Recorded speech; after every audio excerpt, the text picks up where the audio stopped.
makeup artist বলে আপু আপনার অনেক সুর আমি করে মেকআপ মানে অঙ্কন করে দেই আমি যখন রান্না করি তখন আমি অ্যাকচুয়ালি রান্না করা ট্রাই করি সিচুয়েশনে আমি সিচুয়েশন মেকআপ আসছে না চুল কীভাবে বাঁচছে ওটা থেকে সাইড হচ্ছে আমার ক্যারেক্টারে আছে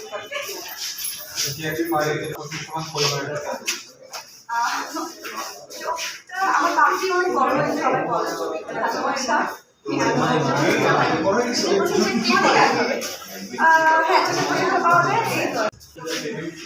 মানুষকে তো বললাম যে আমি আসলে ভবিষ্যতে এত বেশি কখনো চিন্তা করি না হয়তো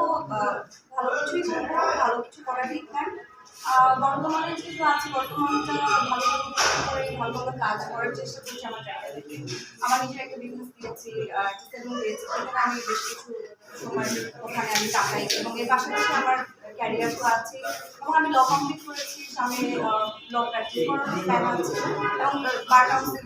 কয়েকদিন পরেই হবে কিছুদিন কয়েক মাস পরে আমার ফ্রেন্ডরা বলছিল যে সিরিয়াসলি পড়াশোনা তো আমি অনেক কিছুই আসলে